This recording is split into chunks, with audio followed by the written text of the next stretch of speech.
अस्सलामुअलैकुम नाजरीन, उम्मीद है आप सब खैरियत से होंगे। आज मैं आप लोगों को दिखा रहा हूँ हमारे गाँव गुलशन कबीर का एक अहम काम, क्योंकि हमारे गाँव में लोगों का ताल्लुक़ खेती बाड़ी से है। खेती बाड़ी करते हैं, ज़मीन पर काश्तकारी करते गुजारा करते हैं, तो कोहल की सफाई एक अहम काम होता है। नहरी निज़ाम यहाँ पर मौजूद है, तो कोहल की सफाई के लिए एक दिन मुख्तस किया जाता है। फिर खनका पर सब लोग जमा होते हैं, हाज़िरी लगाते हैं।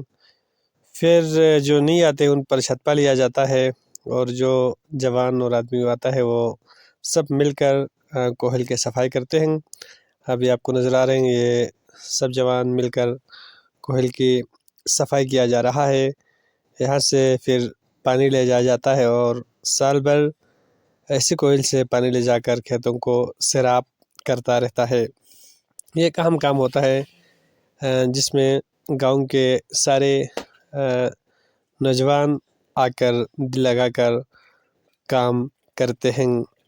यहाँ पर ये इस जगह को हमारे गाँव का खोमी कहा जाता है। बहुत ही खूबसूरत ये जगह है। जवान काम करते हुए यहाँ पर पहुँच चुके हैं, और अभी ये लोग सस्ताने के लिए थोड़े से वेट कर रहे हैं।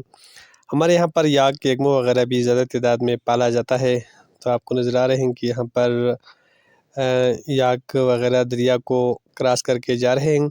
इसी दरिया से पानी लाते हैं, और हमारे गाँव उसी नाले के पानी से सैराब होते हैं। जो काम को नहीं आ सकते उनसे थोड़ी मकदार में जुर्माना लिया जाता है, जो कि 100 या 200 रुपये होता है, जिससे जो जमा होता है इससे इन काम करने वालों के लिए खाना बनाया जाता है, सालन बनाया जाता है, और रोटी अपने साथ ले जाते हैं। और इसका इनके दोपहर का खाना होता है। ये पानी अब लाए हैं नहर पर, नहर से अब पानी इन्होंने लगा लिया है, तो ताकि नहर की सफाई हो सके। गाँव से साफ़ करते हुए उस पानी की जगह तक पहुँचते हैं, और वहाँ से पानी लेकर गाँव की तरफ लौटते हैं। गाँव पहुँचकर वो खाना खाते हैं और अपने घरों में चले जाते हैं। तो कैसा लगा आप लोगों को ये वीडियो, कमेंट सेक्शन में ज़रूर बता दीजिएगा।